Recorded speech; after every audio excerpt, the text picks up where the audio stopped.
제가 저희 허재현 TV에서도 김건희 출입국 기록 양재택하고 이제 뭐 체코 여행 갔는데 그게 도대체 기록이 왜 사라져? 말씀을 막 드리고 그랬잖아요. 이게 그 정대택 씨가 이제 그 윤석열의 장모 최은순 씨랑 이제 소송하는 과정에서 아무튼 그 막 무고죄로 막 고소당하고 그래가지고 이분이 재판을 받아요. 서울 동부지법인가 거기서. 그래가지고 정대택 씨가 이 무고 혐의를 벗기 위해서 아니다. 어? 양재택하고 진짜 이 최은순 일가는 굉장히 친하다. 해외 여행도 내가 같이 갔다고 들었다. 사실조회 신청하겠다. 나 무고 이거 억울하다. 이렇게 해가지고 당시 서울 동부지법에서 사실조회를 실제로 합니다. 출입국 기록 있는지 양재택이랑 김건희랑 그죠? 체코 갔다 왔는지 안 갔다 왔는지. 당시 동부지법에서 근데 기록이 없다라고 나와. 그러니까 마치 정대택 씨가 거짓말한 것처럼 되잖아. 그래서 이분이 처벌받아요. 무고죄로. 어? 지금 몇 년이 지난 지금 와서 어떻게 밝혀졌냐면요.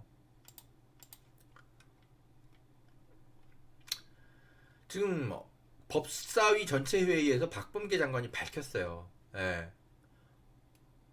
김건희 씨 체코 여행 관련한 출입국 기록이 법무부에 그대로 남아 있대요. 그럼 도대체 예? 그럼 과거 서울 동부지법에서 없다라고 사실조회된 건 뭐야? 이렇게 설명합니다. 서울 동부지법이 과거에 김건희라는 이름으로 사실조회 신청을 했는데 이것에 대해서 법무부가 김건희와 명신으로만 검색하고 김명신으로는 검색을 안 했다고 합니다.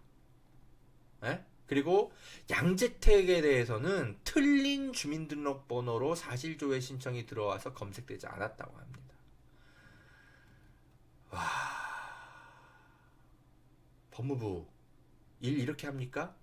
그러면 억울하게 처벌받은 양재택 씨는 뭐예요? 에? 그리고 지금까지도 기자들이 그 서울 동부지법의 그 설명을 믿고 이상하게 의혹 제기해왔던 거 아닙니까? 법무부 이거 어떻게 된 거예요? 에?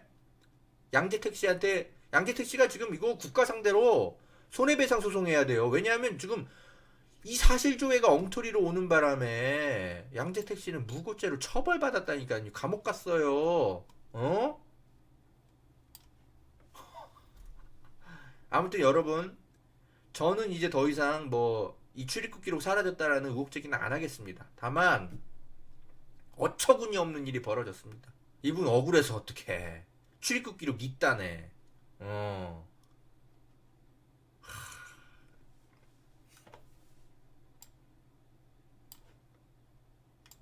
뭐 갑자기 또 근데 이걸 가지고 국민의힘은 또 뭐 이런 거 출입국 기록 관련해서 의혹 제기한 사람들 사과하라 그러는데 아니 사과는 법무부에 가서 받아내세요. 당시 출입국관리소가 이상하게 회신하는 바람에 이런 일이 지금까지 벌어진 거 아닙니까? 국민의힘 억지 쓰지 마.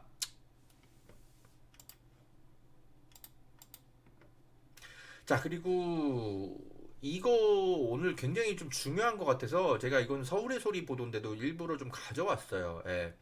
뭐냐면 여러분, 특히 그 설 연휴 때 여러분, 어, 여러분 이재명 그 지사 관련해서 뭐 욕설 어쩌고저쩌고 얘기 많이 할 텐데 똑바로 알려드리세요. 이미 허재현 TV 많이 보신 분들은 알 거예요. 그게 그냥 집안 일이고, 그리고 형수가 먼저 이재명 어머니한테 너무 못된 짓 많이 했고, 그거 격분해가지고 그죠? 말실수한 거다. 우리 다 알고 있잖아요. 근데 그걸 넘어서서 이재명 씨의 그 욕설이 나오도록 이재명 형수랑 이재명 형이 당시에 새누리당 관계자랑 공모를 해가지고 욕설을 일부러 유도한 정황이 발견됐습니다. 예. 제가 이 욕설 논란은 아예 뭐 그냥 거들떠보기도 싫어가지고 아예 취재도 안 했는데 서울의 소리는 아예 이 욕설 파일을 꼼꼼히 다 들어본 거야. 들어보고 이거 이상하다. 이 부분은 왜 언론이 확인 못했지? 이거 새누리당하고 공모해가지고 이재명의 욕설을 일부러 끌어낸 정황이 있네. 자, 내용을 한번 들어보십시오. 이거 제가 조금 재생 속도를 조금 빠르게 할게요. 네, 한번 들어보십시오. 당시 대법원 판결문에 이재명의 셋째 형이 당시 이재명 시장의 접촉을 하려고 하자 어머니가 이를 저지하였고 그 과정에서 어머니를 협박하는 내용이 아주 구체적으로 그 진술이 담겨져 있고 이를 인정하는 내용입니다. 셋째 형이 어머니와의 전화통화에서 문제 폐륜 발언인 내가 나온 구멍으로 칼로 쑤시겠다고 협박을 했고 그리고 어머니는 폭행을 당하고 병원에 입원하게 됩니다. 그 과정에서 이재명 후보가 셋째 형에게 확인하는 과정에서 그 내용을 물어보게 되었고 그것이 바로 따집기 된 현재의 녹취록입니다. 즉 셋째 형이 어머니에게 폐륜 발언을 한 것이 팩트라고 할 수 있습니다. 그런데 놀라운 것은 그 전화를 받은 형수는 셋째 형은 전화를 못 받는 상황이고 형의 욕설에 대해서 철학적 깊이가 부족해 이해를 못한다고 이재명 시장을 화나도록 만들었습니다. 그리고 이를 스스로 법정에서 인정했다는 겁니다. 다음 들으실 녹취록은 시중에 이재명 후보님의 욕설로 짜집기 된 녹취록 뒷부분이며 실제 법정에서 당시 문제가 되었던 자료입니다. 이걸 들으시면 당시 그들이 얼마나 녹취를 오랫동안 해왔고 그리고 정치 세력과 준비를 해왔는지 알 수 있습니다. 왜 말씀 안 하세요? 끊었어. 새끼가 사람 동원해서 여기다가 올려 난리야 이거. 아, 올려. 여보, 그거 보지 말고 빨리 우리 거 합시다. 아니 그것도 지워야지 여봐. 아니, 지우는 거 이따 지워. 지워야지. 욕 필요하신 분? 이봐요 인수위 자리가 탐나 이 여자 가만히 놓을 거야. 세무쪽 일하시는 어린이 동일이 계산에 땅 나가면서 그렇게 살지 마세요. 정당 상담 대부분 당일까지 눈이 보내면 성실한 이 시장이 있는 거야. 여보, 동원하는 거야. 우리 거나 찾아봐도 그거 어딨어요, 여보. 아니 이거 지우고 여기 40개 넘겨놨잖아. 내가 20년 동안 시달렸다니까. 틀어봐 틀어봐. 내가 그랬잖아, 모든 게 다. 이봐, 너의 이 새끼는- 말과 행동이 그랬다. 한 사람만 다 한 거 낫죠, 여보. 이거는 일부러 들어온 거잖아. 지워 일단. 내 맘이야 내 블로그 내가 지우는데 지랄이야. 진짜. 그러면 여보, 이거 그건 어디서 내가 읽어볼게. 잠시만. 저기 김수 전화를 해야지. 이전에 협박전화해서 그렇다 그래. 끝나? 잠시만. 저기 김수 전화를 해야지. 이전에 협박전화해서 그렇다 그래. 가슴에다가 두 배 하면은 올려도 저한 거야. 은혜까지 나올 거 아니야. 그렇지만 내 블로그니까 지우려면 틀어지면 지우는 거야. 계속 걸려. 지우는 게 더 빨라 여보. 그건 욕하지 계속. 욕을 잘못 써가지고 그렇게 욕해서 나 이만 먹어도 계속 딱 됐어. 배터리 없어. 여기 있잖아. 그거 끄다가 이거 어디다 끓여요? 뭐 더 이상 받을 필요 없어. 이제 완떡이야. 뭐 술밖에 없는데 뭐 그렇게 하면 들어보자. 내가 계속 이거 녹화하는 거야.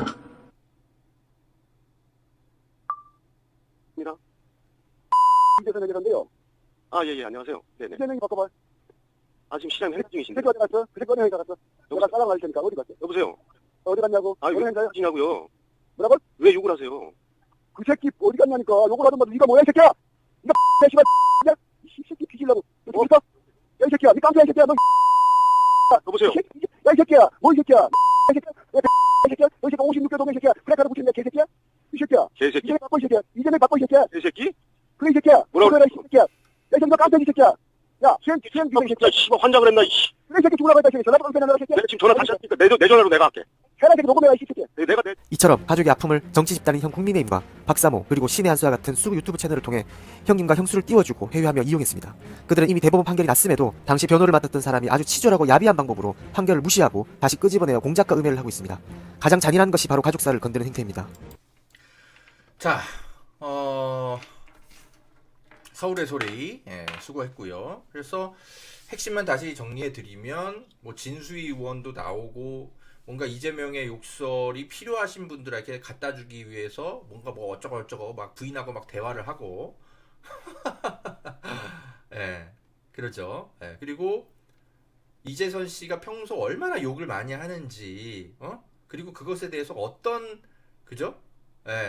형수가 뭐 말리지도 않아. 뭐 성남시의 공무원들한테 막 대놓고 지가 아무리 형이어도 그렇지 막 욕을 해가면서 시장 바꾸라 그러고 지가 뭔데 형이면 다야. 이런 사람들을 의인처럼 만들어 가지고 이재명한테 욕설 들은 피해자들이다. 이러면서 국민의힘이 중상모략을 하고 있습니다. 근데 이게 지금에 와서 그냥 중상모략 수준 그런 걸 넘어서서 아예 이 욕설을 만들 때부터 이 욕설을 녹취할 때부터 이재선 씨 부부가 새누리당과 밀접하게 활동하면서 이거 갖다 주네 마네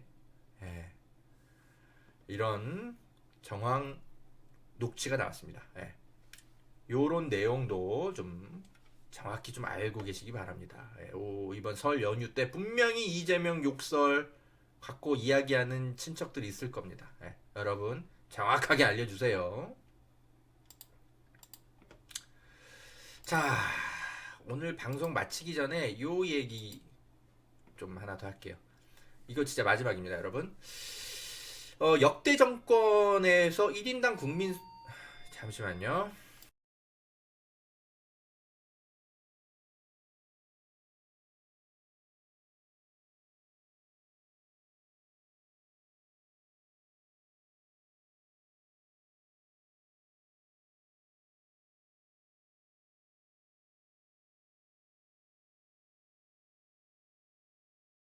아, 예, 죄송합니다. 예.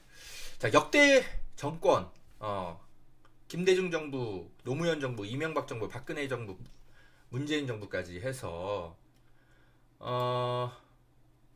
국민소득, 1인당 국민소득이 각각 어떻게 증가했을까? 통계가 있더라고요. 예. 한국은행의 이제 통계 발표, 요 내용을 가지고 분석한 기사가 있더라고요. 이게 이제 정부형의 데이터로 보는 경제라는 이제 연재가 세이버 언론사에 여기 등록이 됐는데,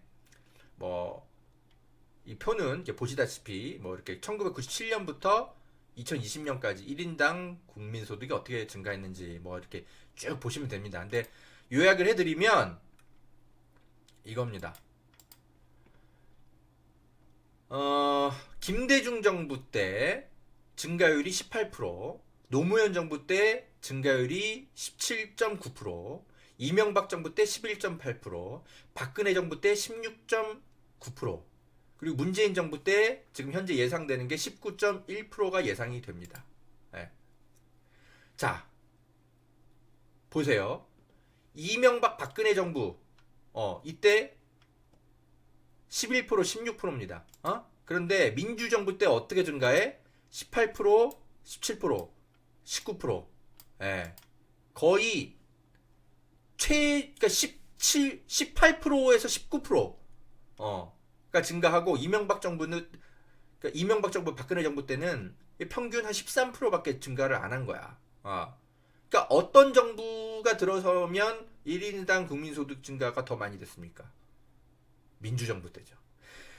아니, 당연히 박정희 정부 때는 워낙 경제 규모가 작기 때문에, 그때는 국민소득이 당연히 가파르게 증가할 수밖에 없어요. 그때랑 비교할 게 아니에요. 경제 규모가 어느 정도 굉장히 큰 나라가 됐을 때를 떼어놓고 비교해야 되는 겁니다. 그런데 그렇게 비교를 해봤더니 민주정부가 들어섰을 때가 이 보수정부 때보다 훨씬 1인당 국민소득이 더 가파르게 증가하더라. 통계가 입증을 합니다. 우리가 자꾸 박정희 정부 때 국민소득이 증가한 거에 착시현상 때문에 마치 보수정권 때 계속 국민소득이 더 많이 증가하는 것처럼 우리가 자꾸 착각하는데 실제 통계는 그렇지 않다라는 거예요. 그런 거랑 비유해 볼 수 있어요. 왜 전교에서 한 50등 하던 애가 공부 좀 하기 시작했어. 열심히. 50등에서 한 20등까지 올라가는 건요. 빠르게 올라갈 수 있습니다. 왜? 공부만 하면 되니까.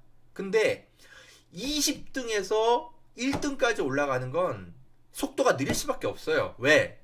그 20등 안에 있는 애들은 다 공부를 하는 애들이거든. 그러니까 천천히 올라갑니다.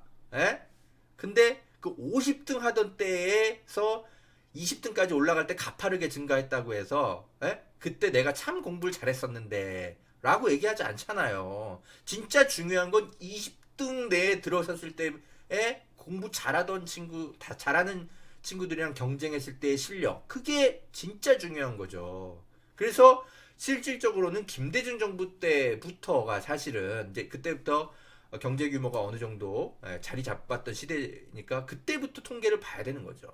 그때부터 비교를 해봤더니 평균적으로 민주정권이 들어섰을 때가 보수정권이 들어섰을 때보다 평균적으로 한 5% 이상, 5%포인트 이상 1인당 국민소득 증가율이 높다라는 거 통계로 확인해 가시기 바랍니다. 요것도 설 밥상 때 매우 중요한 반찬거리가 될 것 같습니다, 여러분. 자, 정부형의 데이터로 보는 경제라는 기사를 가져와서 설명을 좀 드렸고요. 자, 여러분, 네, 허재현 기자의 시사 바리스타는 오늘 여기까지 하겠습니다. 자, 여러분, 주변 친지들, 이웃들과의 따뜻한 설 명절 보내시고요. 그럼에도 불구하고 이번 설 명절 때는 우리가 좀 긴장하면서 보내야 될 것 같습니다. 대선을 앞두고 보내는 마지막 명절이거든요. 국민의힘이 퍼뜨리는 온갖 흑색 선전들 너무 많기 때문에 이번 명절 때는 우리가 좀 언론인이 되어서 좀 분주하게 살아야 될 것 같습니다. SNS도 좋고요. 주변 친지들 만나서 이야기하시는 것도 좋고요. 깨어있는 시민 여러분, 파이팅 하시기 바랍니다. 저는 또 다음에 찾아뵙겠습니다. 감사합니다. 여러분, 보험 어떻게들 가입하셨나요? 보통 아는 분들 통해서 묻지마 가입 많이들 하시죠? 저도 그렇습니다. 그러다 보니까 내게 꼭 필요한 보장들은 포함됐는지, 지금 내가 내는 보험료는 적당한지 모르는 경우가 태반이죠. 이런 분들을 위해 전문 보험 클리닉 업체 더 착한 보험 클리닉을 소개해 드립니다.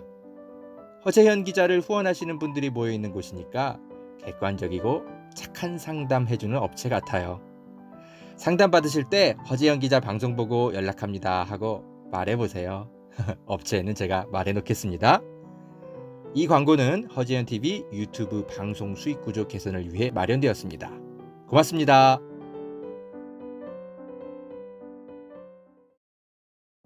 여러분, 산삼도 이제 저렴하게 드실 수 있는 시대라는 것 아셨나요? 산양산삼 한번 드셔보세요. 야생의 산에 산삼의 씨를 뿌려서 키워낸 삼이라 자연에서 나온 산삼과 효능이 똑같다고 하네요. 7년근 산삼을 산에서 직접 캐어 원액으로 만든 산삼 2박스를 허재현 TV 구독자들에게만 36만 원에 판매한다고 합니다. 한 박스 아니고 2달치 먹을 산삼이 2박스에 36만 원인 겁니다. 물론 36만 원 적은 비용은 아니지만 여러분, 홍삼이 아니고 산삼입니다. 홍삼과는 또 다른 차원의 면역력 강화를 느끼실 수 있을 겁니다. 구매하실 수 있는 링크는 유튜브 댓글란 상단에 올려둘게요. 이 광고는 허재현 TV 유튜브 방송 수익 구조 개선을 위해 마련되었습니다. 고맙습니다.